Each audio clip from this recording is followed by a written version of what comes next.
Hello, everyone. Good evening, good morning, good night to wherever you guys are from. And my name is Varun Goguri, and I'm here to present this topic right in front of your screen, which is Azure SQL Managed Instance Reality Check. How cost, security, and scaling strategies matter for Azure SQL Managed Instance when you tend to migrate or implement this solution. This is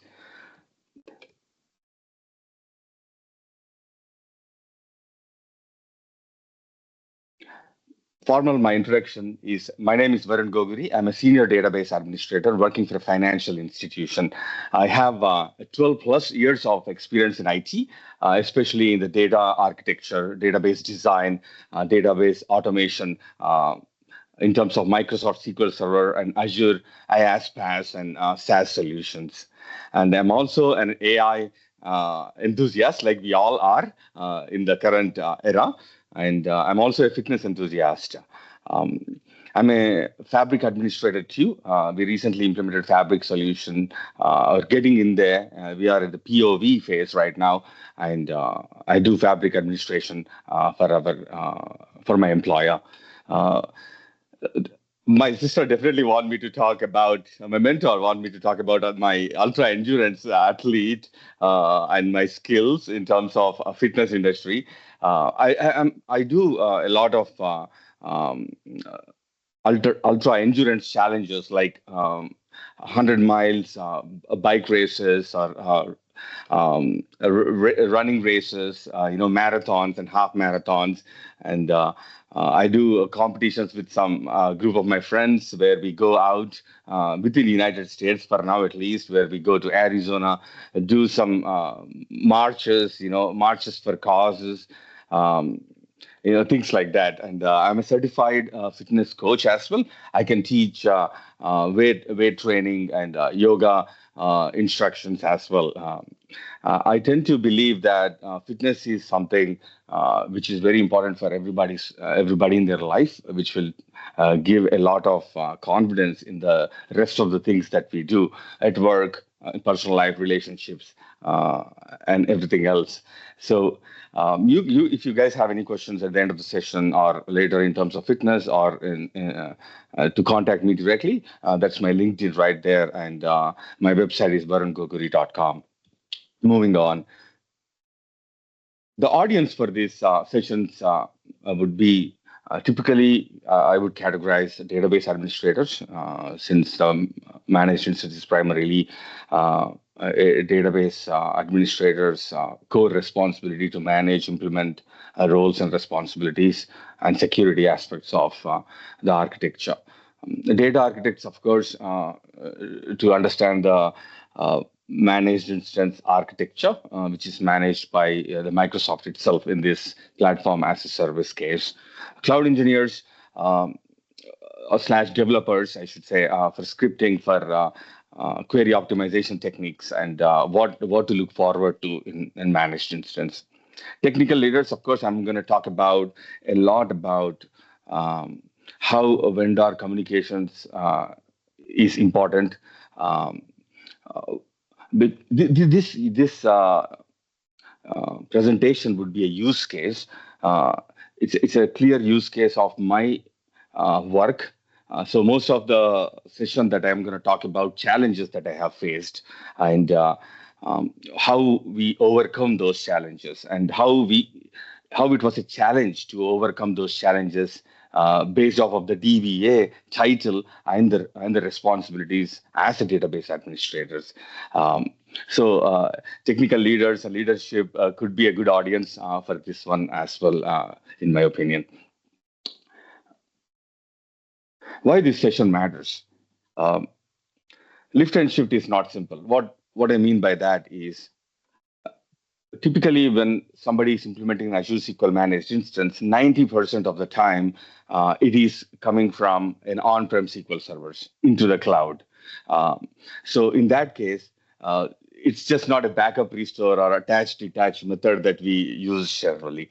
It sounds simple, but it definitely have challenges to it. The copy data challenges, the maintenance windows challenges and things like that. So I'm going to talk about that as well. Um, the complexity in cost, uh, you will you will encounter unexpected costs when you implement a managed instance. I'm going to talk about that, how the storage is affected, and also the security policies and HADR solutions as well.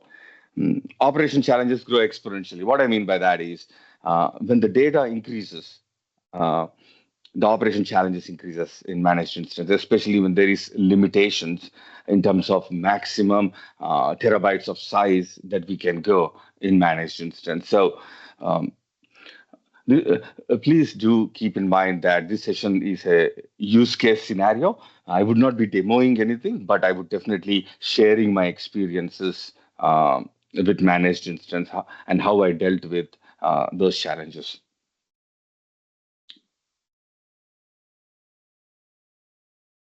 Introduction to MI. I'm going to go through introduction to MI. We have a slide going forward for each of these line items. Introduction to MI, why we migrated to MI, what are the reasons why we chose the PaaS managed instance, and which tier we chose, things like that.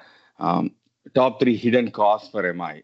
What are the cost implications that you have to look forward to or keep be aware of? Um, I'm going to talk about those hidden costs as well. Um, Obviously, I'm going to talk about lessons learned, what we learned from it, the real world challenges and practical solutions out there, um, checklist for those challenges, and then key takeaways.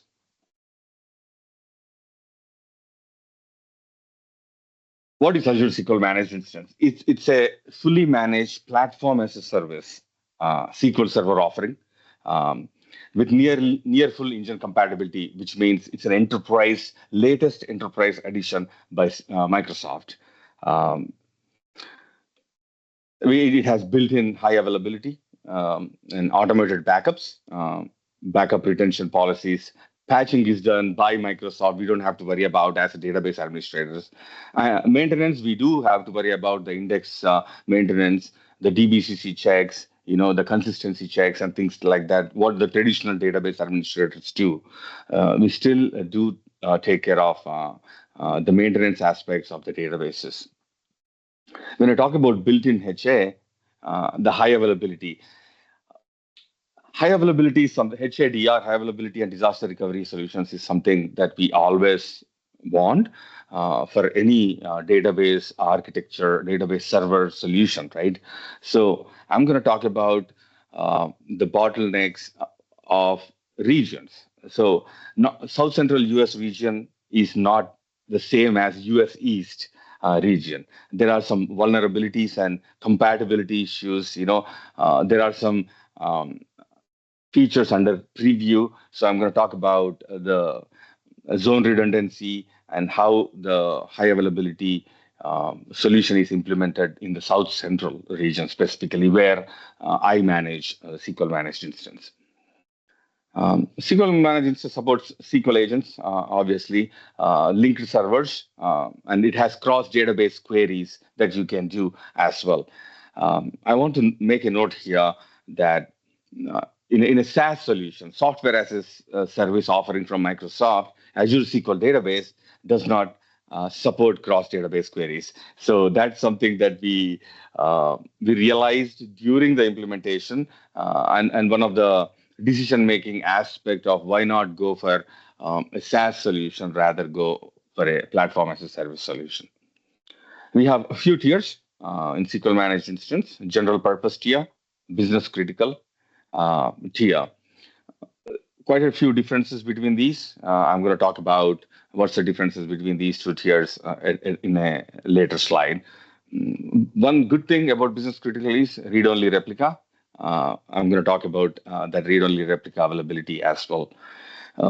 Business critical is a local SSD, a premium Microsoft best optimized storage disks. So that is something which was a selling point as well. Connectivity architecture. I'm going to present a diagram here, how the SQL MI in Microsoft architecture is connected. to our on-prem applications and virtual networks. So Express Route right here you see is a Microsoft networking architecture which we use currently, and the on-prem applications and application servers connect through the Express Route into the gateway subnet into the virtual network, and via the data gateways, it will be connected through the VNet local endpoints and into the SQL virtual cluster where our SQL managed instance exists. So, same with the network peering as well, virtual network peering, where specific application clients uses virtual network peering subnets, which is a set of a range of IP addresses, and connect with those subnets to the managed instance virtual cluster. So the architecture is a straightforward diagram, and we have about 300 data sources that we manage today. Various different kinds of data sources like DB2, flat files, of course, and some of the DynamoDBs and PostgreSQL as well. So all when we connect, when the managed instance is connected to those data sources, it follows these architecture on the express route for ingress and egress.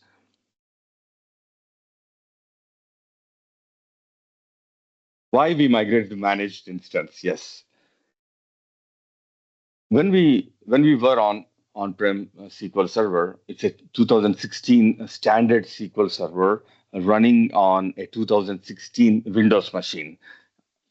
It's a pretty at this year in 2026. That's pretty. I shouldn't say outdated because we still have those 2016 out there, but it's a pretty low latency sort of server architecture. So when we had the on-prem SQL Server, we used an ETL tool called SAS. Probably you guys have heard about it, and we did an ETL on the 2016 standard instance, and we ran the ETL process from 1 a.m. Until like 6 a.m. But I should say the window of the ETL never finished on time because we had bottlenecks. We have blocks, deadlocks, and long-running queries, overnight queries during that period of ETL time. So we have user access. Users, what they do is they have a query running around 11 o'clock in the night, and they leave their computers alone because they have access, which I'm going to talk about it later. How role-based access control is very important in an organization to have database maintenance and architecture. So the blocks the user queries blocks the ETL processes. For example, a query running a stored procedure writing into EDW, Enterprise Data Warehouse, and a user query reading out of the EDW. Often, it's interesting how the architecture was designed or maintained, where the deadlock victim was most of the time ETL process, which was not very ideal situation. So, and even the timeout errors, networking errors happen. The SSIS packages just halt. Even the ODBC drivers, the errors are like networking errors, ODBC driver issues, and things like that. So, as you can see here, we needed a more powerful and a scalable managed platform. So that these are the use cases that we are looking forward to in a solution that we want to implement.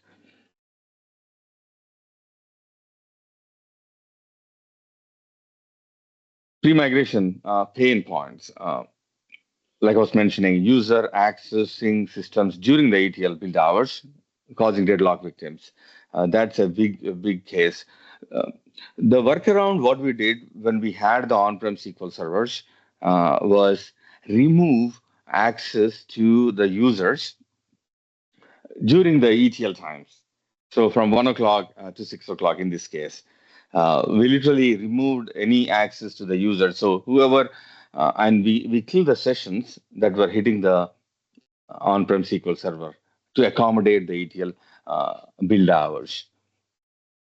We had an in-house ETL tool called Integration Cloud, and that has so many vulnerabilities with the SQL Server architecture. It was not built for a Microsoft SQL Server architecture. Rather, it was built for an Oracle T-SQL based system.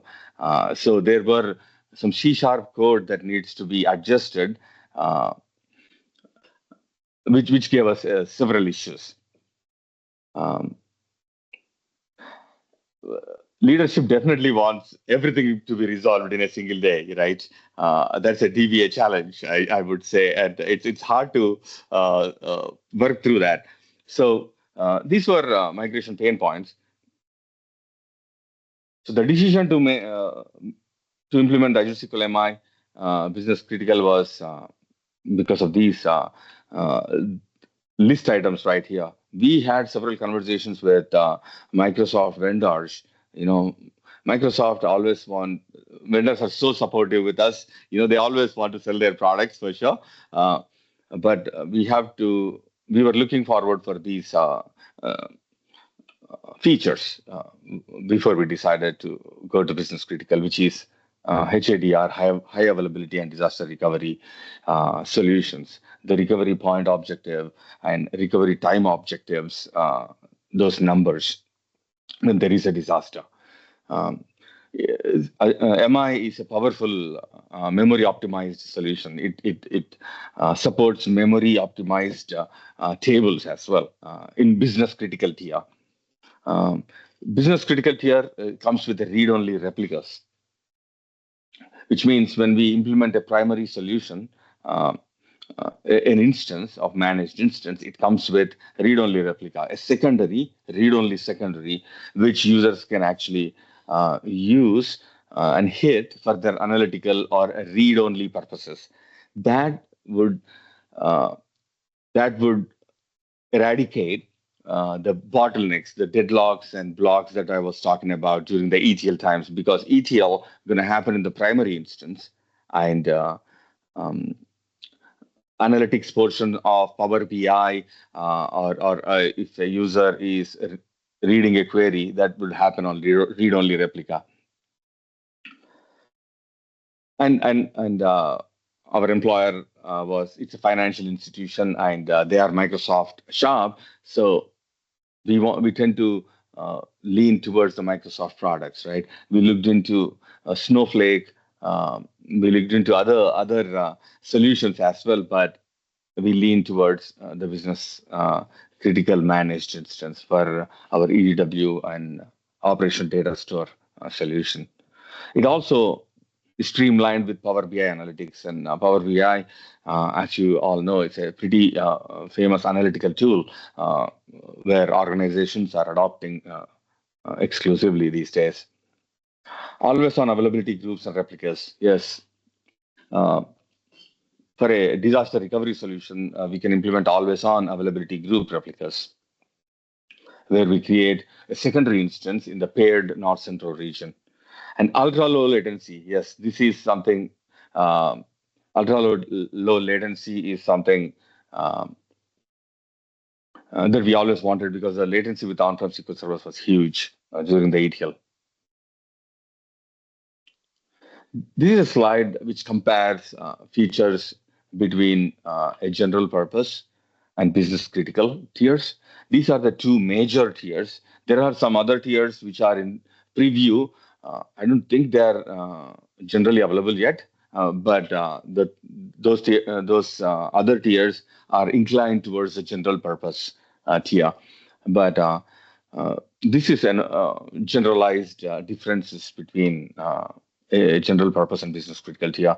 Uh, the storage is remote SSD, and business critical is locally memory optimized SSD. So this is where the latency is improved on the disk level IOPS. Uh, General purpose comes with high availability architecture, a couple of replicas. But with business critical, you can have multiple always on replication and SQL clustering that we can implement with business critical. There is no read only replica that I was talking about for analytics in general purpose. And in business critical, yes, it is free. It could be free, but the solution itself is very expensive, in my opinion, which we're going to talk about the cost later in these slides. So this is a 99.995% uh, available high HA. So when compared with general purpose 99.99, what one when we implemented MI 3 years ago, three and a half years ago, and at that time, uh, our on-prem enterprise data warehouse was partitioned into 296 files, data files, NDF files.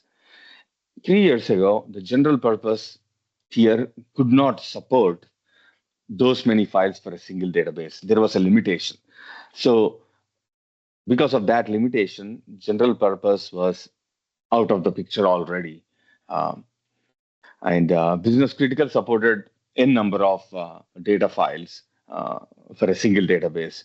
Um, so we had to choose business critical at that point. Hidden costs, top three of them.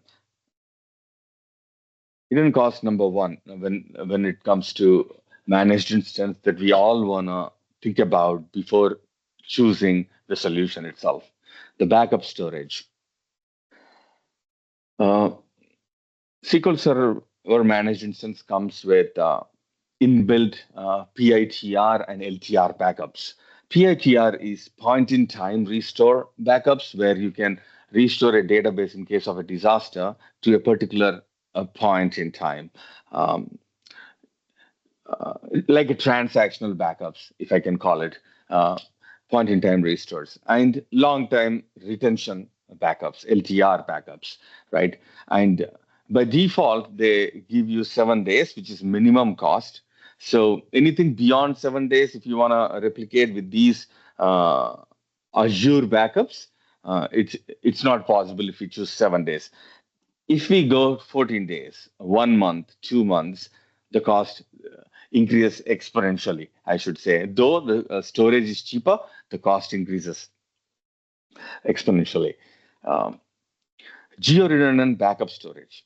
Read access geo-redundant storage is something where on a primary replica, a database backup is auto-replicated into a paired secondary region. In our case, a south central region is where our managed instance exists, and the backups from south central region, the Azure backups, are auto-replicated into the paired secondary region, which is north central US. So those geo-redundant backup storage is expensive as well. And long-term retention incurs cost. The LTR, long-term retention, if you want your backups to be hold on to 6 months, for example, that would tremendously increases the cost. And backups obviously grow with the database size as well and the change rate. So I highlighted this line item here, uh, not highlighted during vendor negotiations. What I mean by that, I want to really stress about these vendor negotiations because when we first started talking to Microsoft vendors about managed instance, the way they were giving a solution was high level. We were very new, brand new to managed instance. We were doing our own research, but these hidden costs were completely hidden. Uh, if we brought up these points, maybe they would have let us know about these hidden costs. But this is something that we all, as users or clients for Microsoft, needs to keep in mind that when we tend to go to a new solution, not just managed instance, maybe Microsoft Fabric, uh, where uh, we have to do our due diligence to write it down. every single thing, all questions in terms of cost, scalability, and disaster recovery, and everything.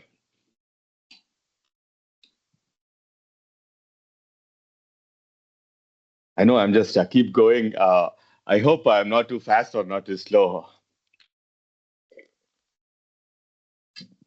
All good, Varun. All good.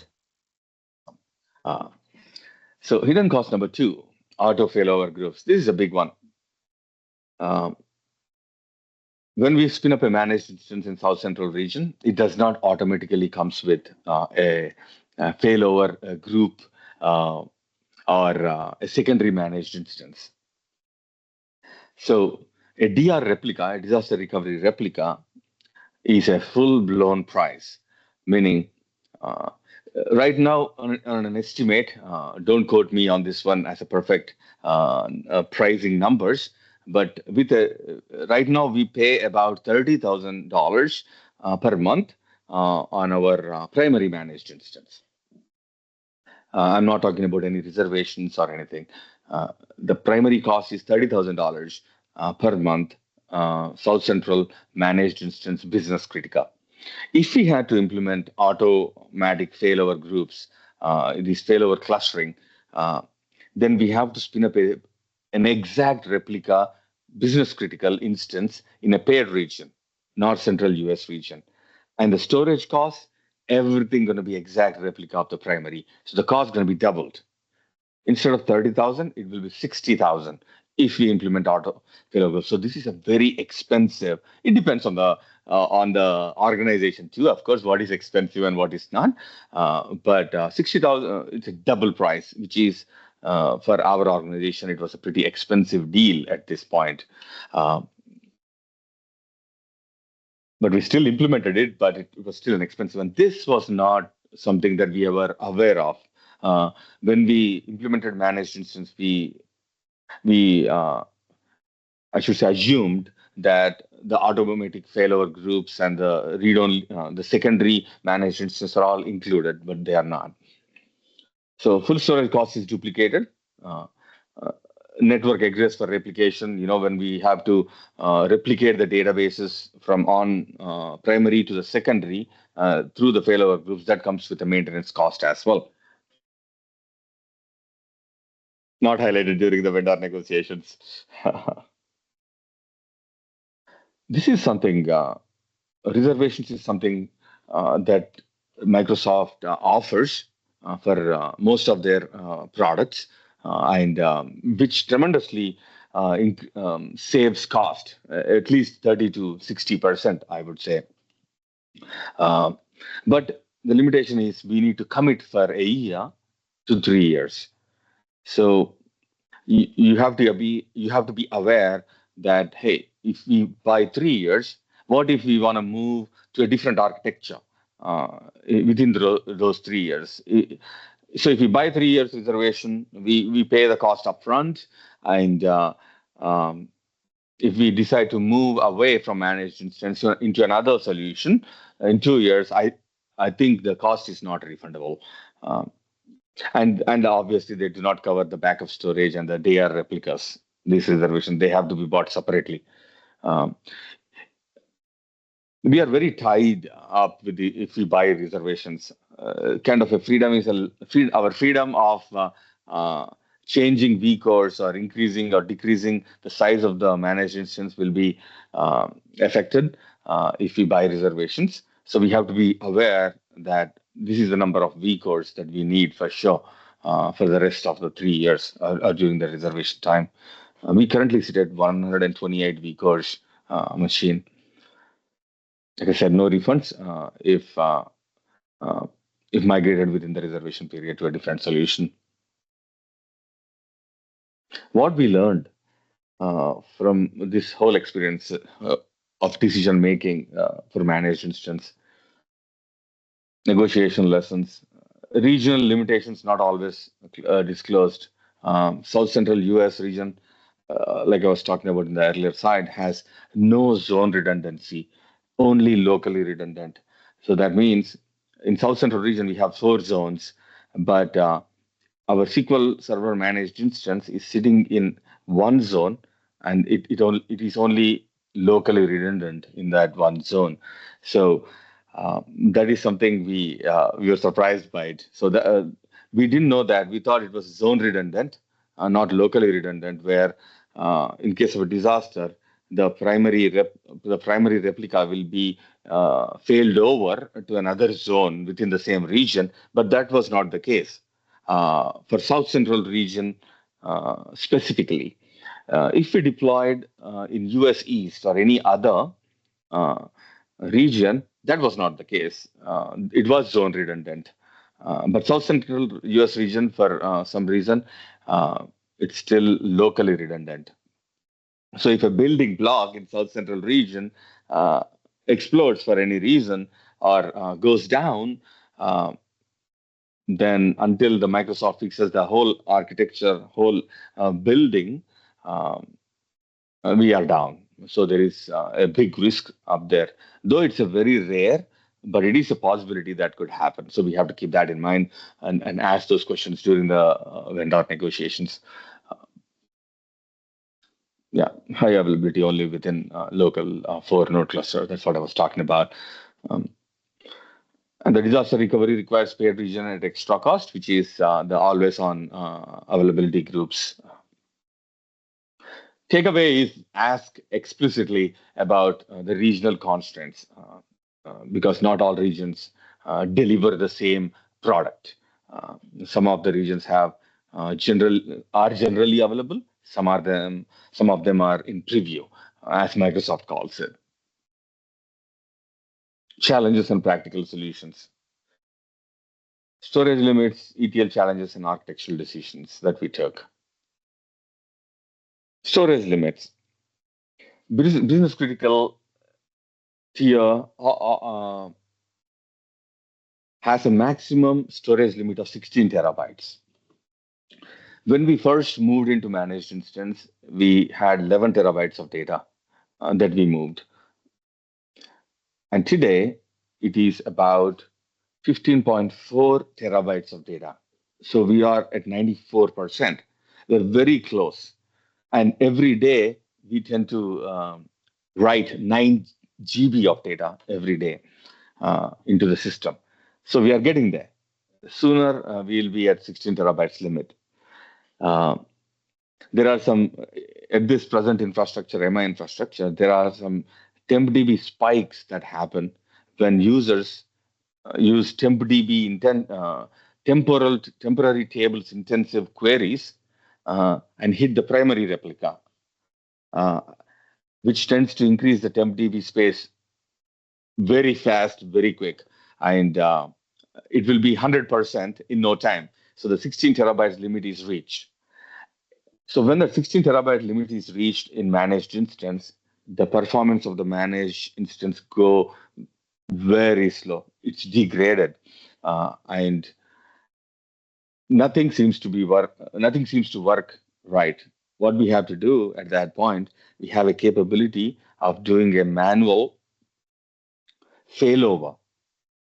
When I was talking about the local redundancy, when the 16 terabyte limit is reached on the managed instance, we do a manual failover just to um, make the temp DB size go back to 300 GB or to the default to make the space come back to 94% again. So that's a bottleneck. That's one of the reasons why we asked our users to use the read-only replica that comes with business critical instance to avoid the temp DB spikes.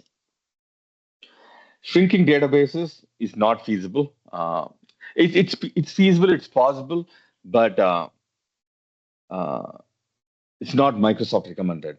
And we have a database out of that 15.4 TB, we have a database of 7 terabytes. To shrink a 7 terabytes database, it takes forever. I bet the database administrators and database admin leaders would understand what I mean by shrinking a database in a production environment. It could cause corruption, it would cause inconsistencies in the header and page levels. So that's a reality. So 16 terabytes is max. I really whenever I talk to my Microsoft TAMs, and they would say, Varun, it's in preview. We are looking into it to increase the 16 terabyte size to a bigger number. But let's wait and see. I hope that happens really soon.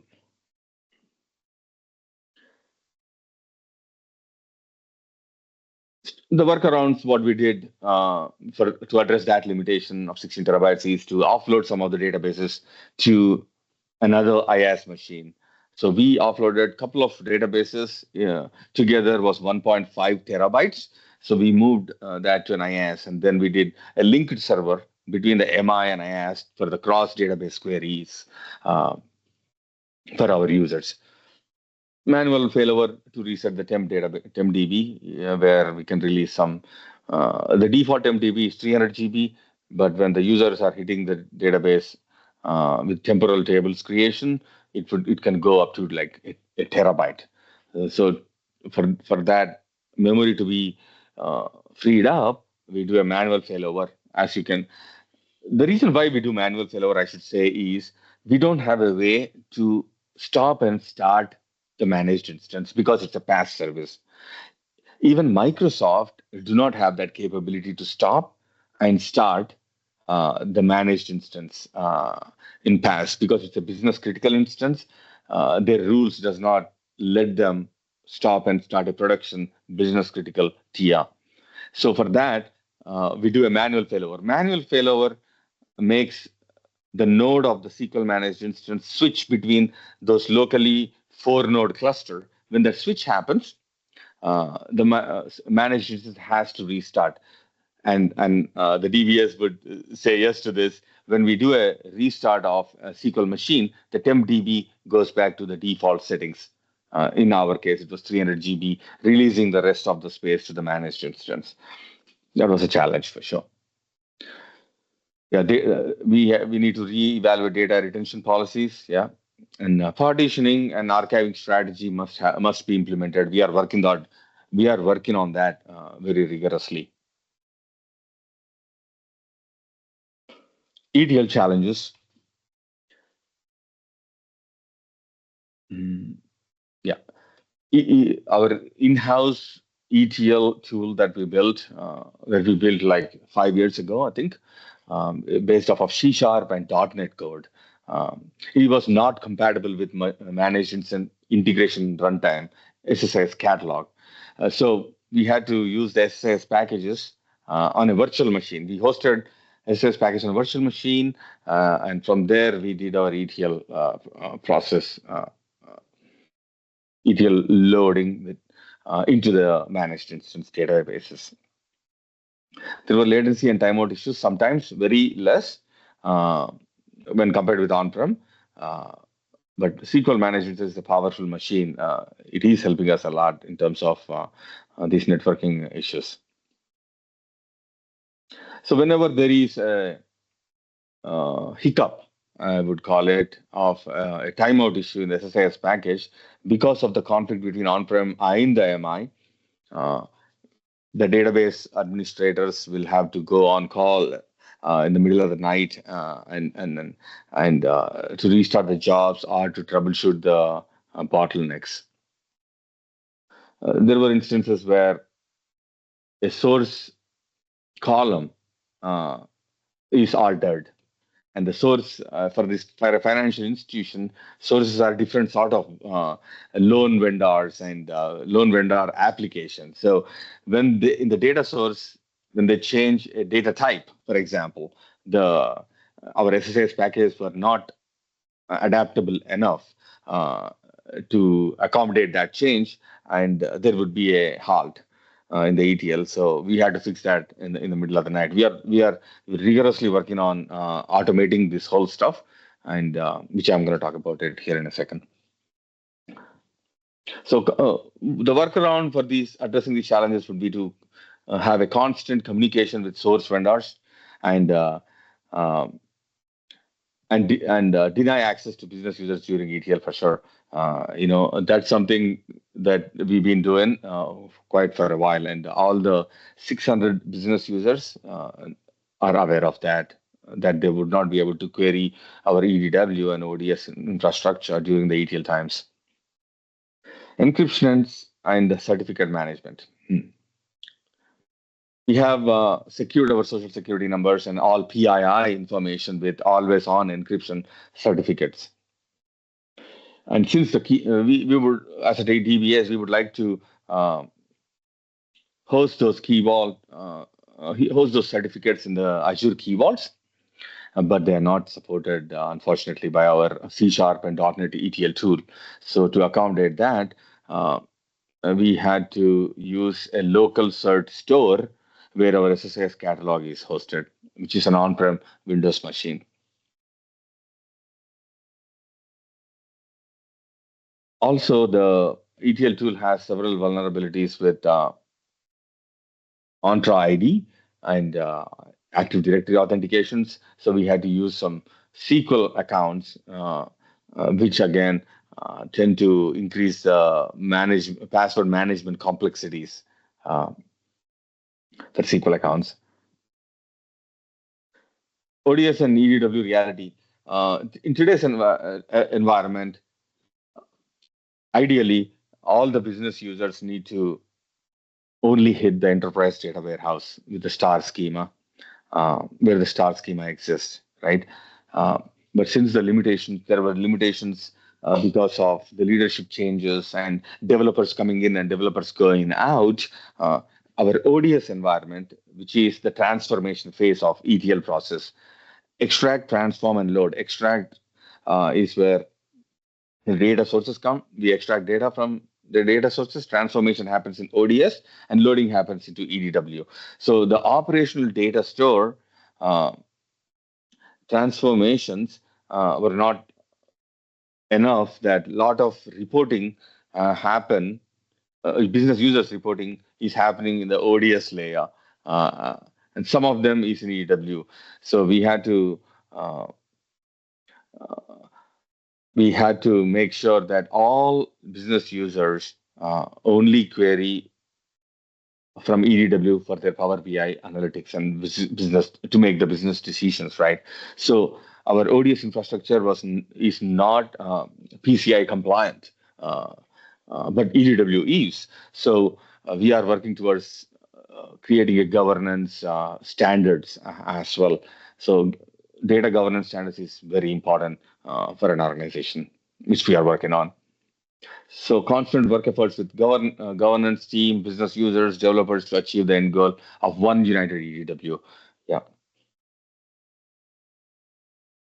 Security and least privileges. Security access challenges. A data dictionary is very, very important in terms of security access controls for an organization. We are working on the data dictionary as well as we are trying to implement a new solution, which I'm going to talk about here in a second. We don't have the best role-based access control model. Currently, the business users have database read access.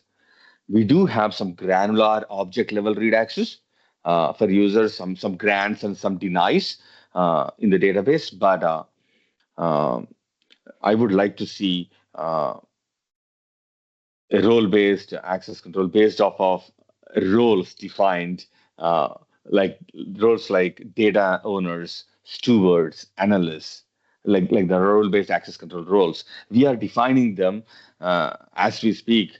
We are doing that for a solution that we're going to implement in the very near future from managed instance. We're going to move away from managed instance. I'm going to talk about it here in a second. And we need to define data ownerships and set up an enterprise scale IT dedicated team for governance and to establish these rules.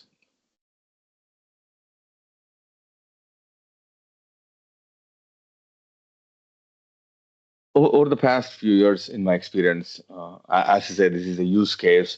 There were several leadership changes and employees moving out and moving in because of this. There was several inconsistencies in the way we access data. Uh, though the business units changed the developer teams changed, the database administrative team stayed the same. So it was a challenge as a senior DBA to to guide through my leadership and my colleagues, junior DBAs, to adjust to this change, right? Because we get requests from several users, elevated requests, users requesting elevated permissions. And we need to make sure we deny those requests, and we need to explain them why we are denying those requests without making any leadership upset about it. So that was a good challenge. Um, that I'm pretty sure every DBA out there face at one part of the time in their careers. And we bypassed that by engaging users and communicating well with them.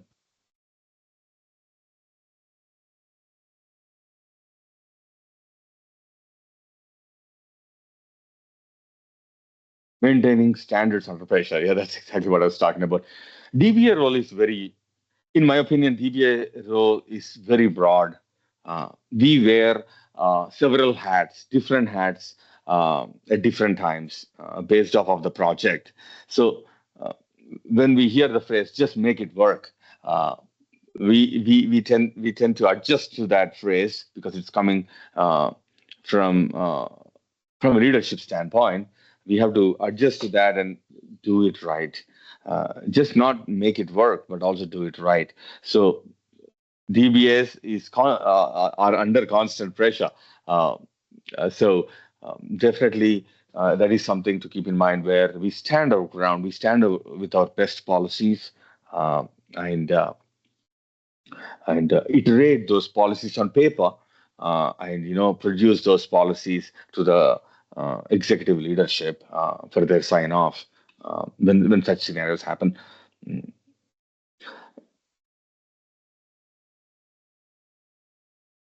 When you hear phrases like "it's hard to work with DVA," yeah, I'm pretty sure every DVA can connect here with this phrase. Yeah, whenever there is, as you all know, whenever there is an issue with an application or a networking, everybody tend to start with the database with the database itself, where we start with the database. There is a database issue. We start with it, look towards it. Once we confirm it's not a database issue, we go forward. So, with this slide, what I meant to say is stand your ground and have those policies in place. The DBA policies, administrative policies, and the security policies as well, and have the paperwork ready, a signed off paperwork, so that we can do the job right. Do it right is best policies than just make it work. What we learned: standard must be defined explicitly. Governance must be enforced consistently.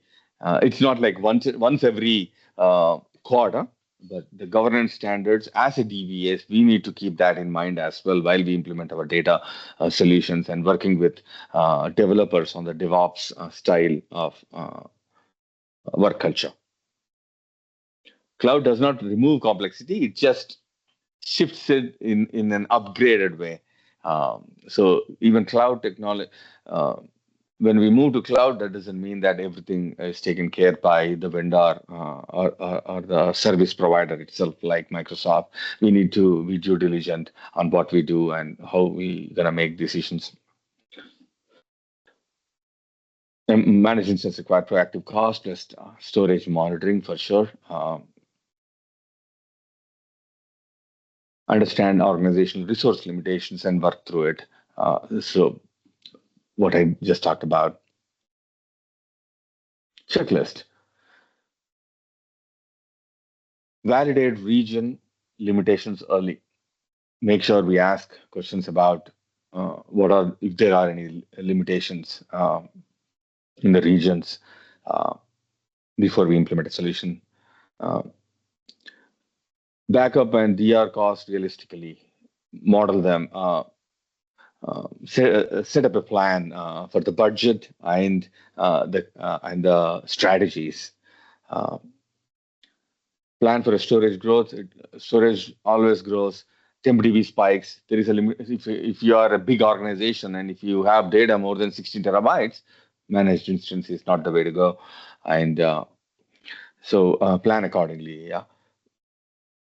Check ETL compatibility thoroughly. Yeah. How ETL tools can have bottlenecks or compatibility issues with the solution. Define role-based access control plus data dictionary before we go live.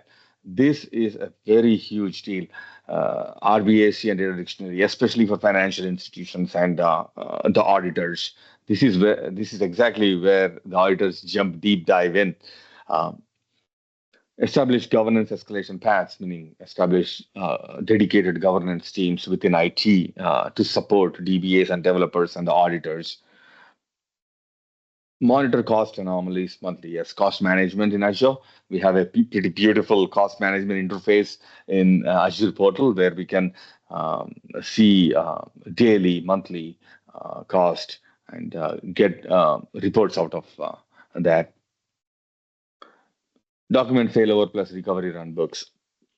How we do a failover in case of a disaster, document everything and make the documentation ready and on paper. Takeaways. MI is very powerful. It's not magical. It has its limitations for sure. Hidden costs can exceed expectations. Uh, Storage and ETL challenges require architecture planning. Security must be intentional, not reactive, like I was talking about. Uh, Governance is definitely the difference between success and chaos. Uh, Satisfying auditors is the main job. In terms of governance and the compliance aspects of the data infrastructure, uh, especially as DBS when we had to deal with social security numbers or addresses and all PII, personal information. Use read-only replicas for the Power BI analytics that will cost the TempDB spikes. uh, Understand regions and how high availability as it differs by regions. Uh, the data is more than 16 TB. Consider different solutions. That's my takeaways.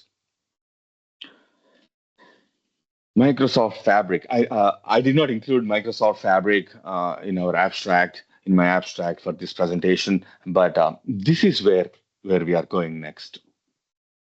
So we have managed instance for about 3.5, 4 years. Very powerful machine. Might take uh, it's very powerful machine. The IaaS environment, on-prem SQL servers, have so many bottlenecks. Uh, the DBS does not have to wake up in the morning every other week now with the managed instance.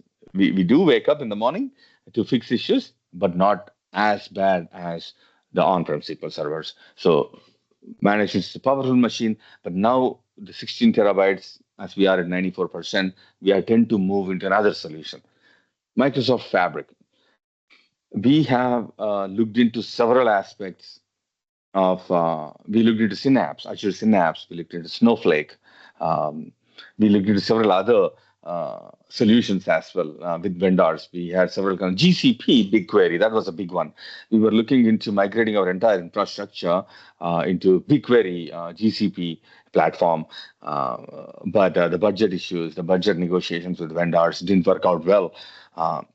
And since our financial institution is a Microsoft shop, a one-stop shop, Fabric, which is fairly new, maybe 2 years. I recently attended the Fabric conference in Atlanta. Um, it's FabCon and SQLCon, as you guys know. Uh, Great sessions. They talked about Microsoft Fabric exclusively, uh, um, and it's a great solution, especially for a organization who tends to lean to one service provider, which is Microsoft in our case, in our financial institution case. So uh, we decided to move into the Microsoft Fabric, and we started to do some proof of values with several use cases. So we built some lake houses, warehouses, and semantic models, and we created some Power BI analytics reports On top of those semantic models, we do the data pipelines and things like that. The in-house tool that I talked about, which has several compatibility issues with SQL Server architecture, we are planning to redesign the entire integration cloud in Microsoft Fabric with uh, with data pipelines and several other aspects of orchestration of data. So why Microsoft Fabric? It's a united data platform, all data one place, one stop shop. Lake houses, warehouses, event houses lives in one place, reducing silos. Nobody likes silos, and it simplifies architecture in our opinion. One lake storage, a single open Delta Lake based storage layer that eliminate deduplication and cuts storage cost. And one lake storage, one lake security, which they recently introduced, Microsoft, is an amazing way of securing that one lake core data layer in the infrastructure. End-to-end analytics, ingestion, transformation, machine learning, and reporting all run in one ecosystem, speeding up delivery and reducing tool sprawl, of course. Uh, Scalable performance, there are no storage limitations. I think it costs 0.013 dollars per GB, I think. So it's a very cheap, I shouldn't say cheap, I should say affordable expense on storage. So it's scalable. So a direct lake for Power BI, that's a new feature in Fabric. We have Fabric SQL databases as well. So we have several architectures. It's evolving every single day, every week, every other week. There is this new feature coming up in Fabric. So Fabric is evolving really, really fast, and we have not made any sort of challenges or any mistakes that we forget to ask vendors or anything with this tool. We made sure we ask every single question before we started to thinking about moving into Microsoft Fabric. It's a low operational overhead, centralized governance, security, you name it. So it's a one-stop shop. These are the resources. I have gone through several uh, Microsoft Docs and for this presentation to come up with this presentation. So most of it is from Microsoft documentation. I would really like to thank Ben Weisman and William Durkin for providing me this beautiful opportunity to talk to you guys and bother you guys for an hour almost. And special thanks to you guys for listening to me today and for this wonderful opportunity. I can thank enough to my sister. She's my mentor. She's my leader. She's my inspiration. My sister Deepti Goguri for mentoring me to inspiring me to give this chat. Thank you very much.